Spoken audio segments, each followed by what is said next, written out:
Hey there, friends. Welcome to another episode of the Bible and Life podcast. It is 2024, so Happy New Year. This is the first episode of this brand new year. And to begin this year, here's what I thought I would do. The Bible and Life podcast began 5.5 years ago, which is really pretty crazy to me to think about that. It sort of just began as a dream. Could I provide some online Bible teaching resources that would help people learn and live the Bible, right? That was really my goal in starting it. And over the course of the 5.5 years, we've had a lot of new people start tuning in and listening to it.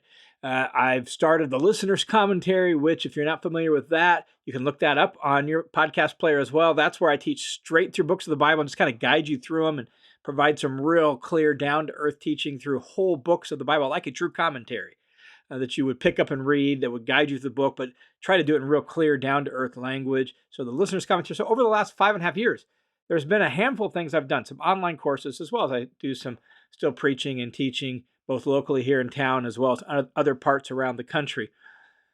But what I thought I would do to start this year, since it's been 5.5 years since we began this ministry, is I thought I would kind of go back to the beginning a little bit and share a little bit of my story and maybe to help you get to know who I am. Obviously, we don't know each other super well necessarily.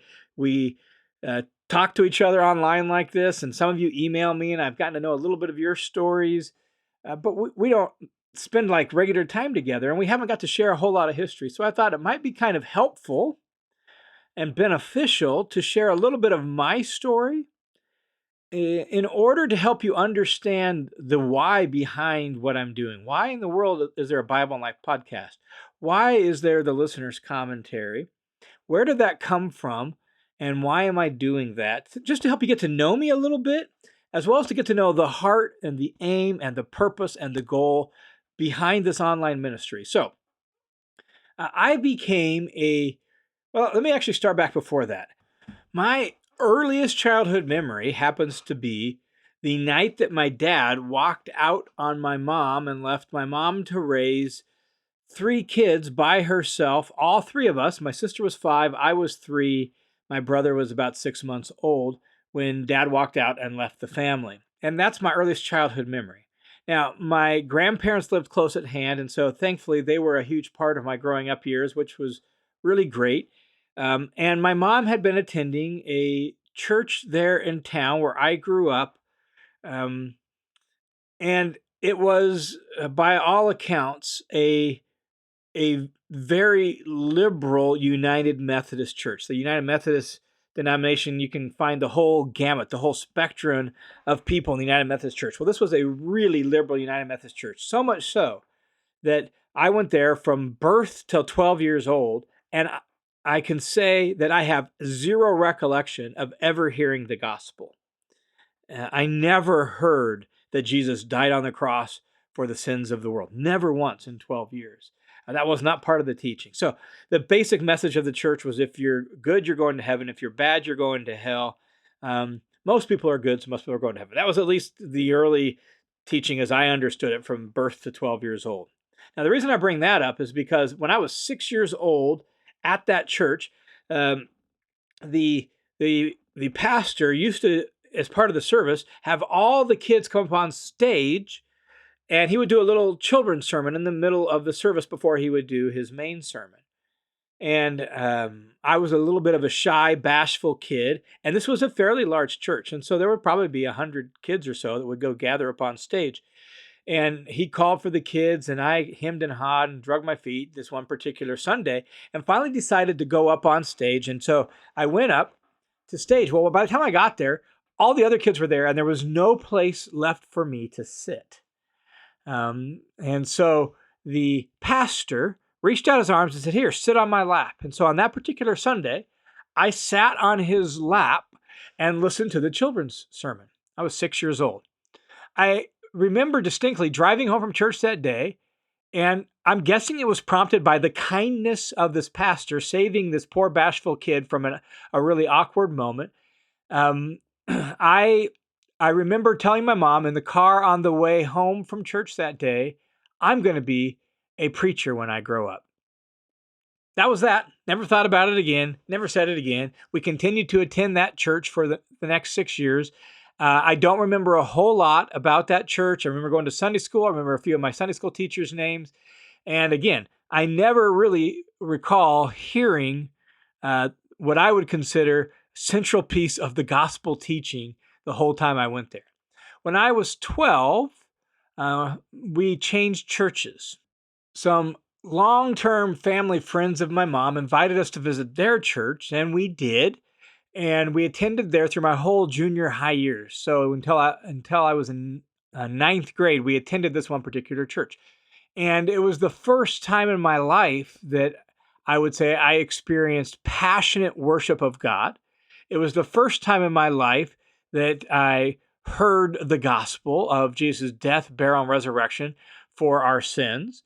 It was there during those junior high years that I actually began to explore what it looked like to follow Jesus. And I took it very seriously. I wanted to learn the way of Jesus.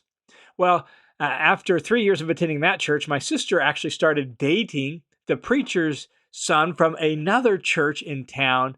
And so we began to attend that church. And it was at that church that I was baptized. And it was at that church I decided I wanted to go into ministry. So now, here I am, a sophomore in high school.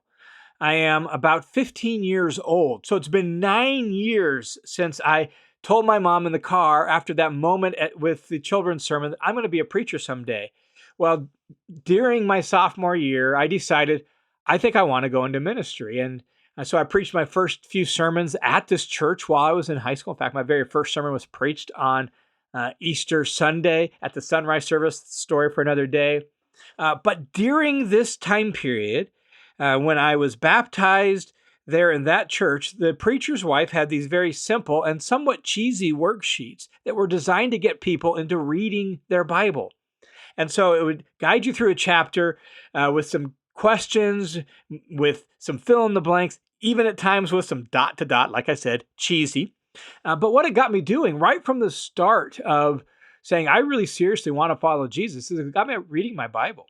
And she had enough worksheets that it took me almost 6 months to finish all her worksheets. And I just kept the habit alive. And so I would say during my sophomore, junior, and senior of high school, I probably read through the New Testament at least 10 times, the whole Bible once or twice. And it was during that time that my love for Scripture grew, but it was slow growth. I still have my first Bible I was given as a gift after I was baptized, and it was the one I started using for these worksheets. And there's things highlighted in it. There's notes written in the margin. There's question marks written in the margin. There's places written in the margin that says, ask the preacher, because I had no clue what was being said. And I'm trying to figure this out. I actually had my mom drive me to the Christian bookstore in town, and I bought a workbook that I thought was going to help guide me through the Gospel of John, and it proved to be really boring and difficult to use, and it wasn't that helpful to me. And so I was just stumbling my way along trying to figure out this book and read it. And so I would read it, and then I would pray about what I read and try to put it into practice all through high school. Well, I graduated from high school, went to Bible college, and that really began my official role of teaching. My freshman year of high school, so I'm 18. I actually began to lead a small youth group of high school students, most of whom were freshmen. So they were like 4 years younger than me, which helped at least give me a little bit of credibility and street cred with them. And I began to teach the Bible to these freshmen and sophomores in high school. And I led that youth ministry, led that youth group for 5 years, the whole time that I was in Bible college. And then graduated from Bible college, went to graduate school, got a master's degree in theology. While I was there, I did some teaching in the young marrieds and young adults class I was in at church. I did some traveling and preaching to small little churches all around the Indiana and Ohio and Kentucky area. And it was during those years of grad school that I got a phone call from one of my former professors, who is now the academic dean at my alma mater, asking if I would be willing to come back and, after I got my graduate degree, come back immediately and begin teaching at my alma mater, the Bible college I got my undergrad degree from. And so my wife and I did that. We moved back to Boise and began teaching here at the Bible college I graduated from. And I taught there full time for 19 years. While teaching there, I also helped plant a church in a bedroom community of Boise, and was one of the preachers at that church for 11 years, 12 years, something like that, as well as overseeing the small group ministries and the adult ed program. I transitioned out of that, eventually stepped down from my full-time teaching position at the Bible college, and became the teaching pastor at a multi-campus church here in town, and was one of the preachers there. And one of my roles was supposed to be to help create sort of a discipleship pathway and discipleship process for this church that had a lot of young and new Christians in it that needed some path to help them grow in their faith. And so I was one of the teaching pastors, as well as going to work on that project there. And one of the things that just became very apparent is in this context in which I was living and experiencing, and the people that we were working with who weren't used to going to church, that getting them to go to another class on a weeknight or on a Sunday afternoon or something else was very difficult. And so we might have 1,200 people on a weekend at church, but we might get 10 people in a class, and only 6 of those might finish the class. And I just began thinking, where do people live? People spend their time online. They're on their phone. They're on their computer. They live online. And if we're supposed to go into all the world and make disciples of all the nations, well, the world is online. So why don't we create some online resources as part of our discipleship process and discipleship pathway that would help guide people in their faith and practice, help them learn the Bible and begin to put it into practice in their life. So that was where the idea originally kind of came from for some online resources. Long story short, the founding pastor of that church eventually resigned, led to a long pastor search, which led to me actually transitioning out of teaching and preaching at that church. And so there I am, no longer at a church, but still having this desire to say, where do people live? They live online. Is there anything I can do to help people grow as disciples of Jesus online? And so I was actually sitting in an airport with my wife when I said, I really feel like the Lord is leading me to want to try to create some online resources to help people learn and live the Bible. And that was the genesis. That was the beginning of this whole thing of the Bible and Life podcast and the listener's commentary and my online courses and all of that. And my wife's first response, honest, it's an honest first response, right? We don't have a job. I didn't have an income. The church didn't give me great severance, right? So we were kind of in a difficult financial spot. And my wife's first response was, well, can we make a living doing that? And my response was, I don't know, but I feel like the Lord is leading us in that direction. I think we should try. And so began the Bible in Life online Bible teaching ministry. And it started with a handful of online courses and this Bible in Life podcast. And that's where it began 5.5 years ago. And my whole goal in this was to provide resources that would help people understand the Bible, but not just so they could know it, because the Bible is not meant to be lived. The whole goal was to provide resources that would help people learn the Bible and live the Bible. And that was really the heart behind this whole thing. And not only that, I wanted to provide perhaps some resources that people could use not only for themselves that might help them learn and live the Bible, but then they could turn around and use with others. So those online courses, yes, they could be useful for your own spiritual growth, your own knowledge of the Bible. But my thought was, but then you could take those very same resources. That's why there's some that are very, very boiled down and very simple. And that's why I kind of call them like core training for Christians is you could take those same resources, like core resources, those core courses, and then you could disciple somebody else who's a young or a new believer. Not just that they've gone to church for only a few months. They may have gone to church for a decade, but they hardly know anything. And that's what we were finding at this last church I was preaching at is people had gone to church for a decade. They considered themselves a Christian for 6, 7, 8 years, 10 years.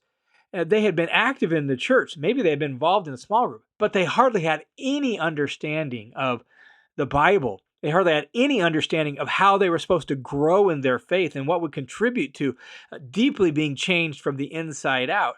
And so those courses were viewed as resources for you to use for yourself, yes, but then to take them and say, who in my sphere of influence could I mentor and coach and disciple and teach and train? And they could watch the little video, you could watch the little video, you could get together over lunch or coffee or breakfast or something like that, and you could discuss what they were learning together, as well as just talk about how they could put it into practice in their life and think all that through. That was the original heart behind all of this. And so the podcast was a way to grow an audience. It was a way to hopefully spread this more wide, let more people know about what I was doing, as well as to provide some teaching to help people learn it. The courses were aimed to be sort of like a training program to help people put down their roots deep into God's Word and figure out how to study it for themselves and live it out for themselves. And then when the pandemic hit and I wasn't doing nearly as much guest speaking and traveling and speaking, I was like, what I really want to get to is this commentary where I just take what I feel like is probably one of my better skill sets that I've used at the college for years and just teach straight through books of the Bible. In fact, I had a former student, when I released the Romans commentary on the listener's commentary, say, that's like the whole course that I paid like $1,000 for, and now it's available for free online.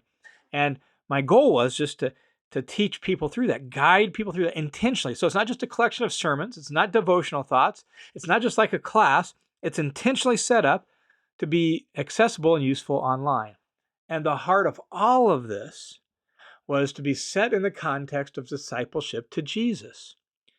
So that it's not just that we're learning the Bible, it's that we're learning and living the Bible, that we're learning and living it and then sharing it with others. Again, the listener's commentary is great for your own learning and your own growth in faith. But what if you sat down with somebody who is maybe, they're growing in their faith and you were like, hey, you want to read through Ephesians together? I've got this great little resource. And you share the listener's commentary with them. And so you pick maybe a couple chapters for the week. They listen to the podcast to guide them through that. And then you get together over breakfast and you discuss what they learned and what struck them and what was confusing, and what was helpful, and what was hard, and how can they put it into practice in their life. And together, you both grow in your faith. The reality is young Christians, people who are young in the faith, they might be 60 years old, but they're young in the faith. They might be right, whatever age they are, doesn't matter. They're young in the faith. Young believers need desperately relationships with more mature believers to help them grow, like somebody who's a little bit further down the path of discipleship and can help them grow in their faith. But at the same time, mature believers, people who've been walking with Jesus for years, have been deeply transformed by his teaching and his spirit, right? And they really are living out their faith. Mature believers, they actually need relationships with young believers who will ask them questions and challenge their thinking and energize their study of the word as they pass that on. And right, like they both need each other. And so wherever you're at on the path of discipleship, these resources that I'm creating can be useful to you for your own growth, but hopefully also so that you can say, well, who's maybe not quite as far down the path as I am, and how can I share that with others? And that's the vision, that's the heart behind all these resources is they are aimed to aid you and the church in being disciples and making disciples, people who are listening to the teaching of Jesus and putting the teaching of Jesus into practice in your life and sharing those teachings with others and helping them learn how to put the teachings of Jesus into their life as well. And so that's the story. That's where this came from. That's the heart behind all of this. That's where I came from.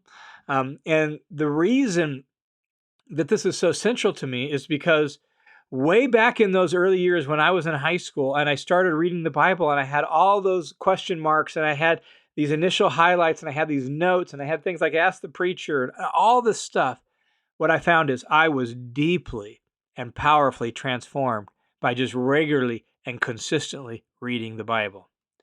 Here's the amazing thing. 2024, this year, will mark 40 years of me being baptized, 40 years of me starting those worksheets with the preacher's wife, 40 years of me reading the Bible regularly. And I still read the Bible regularly. I still am nourished on the Word regularly. My life has been deeply and powerfully transformed because of the Scriptures. And I want that for you. I want that for people in your sphere of influence. I want that for anyone who says, I want to follow Jesus. I want to dig in and I want to learn this book and I want to put this book into practice and I want to help other people do the same. That's my heart. That's my goal. And so may it be so by the grace of God and the work of His Spirit in my life and in your life. May we learn and live the Bible and share it with others as well. All right. Welcome to 2024. And I look forward to just continuing to talk through the scriptures and think through some of these passages. I'm probably going to do some more Old Testament stuff this year. I'm working on that. And the time that'll take. I want to maybe even have some Old Testament scholars that I really respect on the podcast. And so working on some of that this year, and we'll see where it all goes. So may God bless you this year as you walk with Jesus and as you seek Him, and hopefully as you share His wisdom with those in your sphere of influence, your kids, your friends, your co-workers, the people in your church, the people that you've led to faith in Jesus. May God bless you as you live, learn, and share the Bible with those that you can. God bless. I look forward to talking with you some more next week.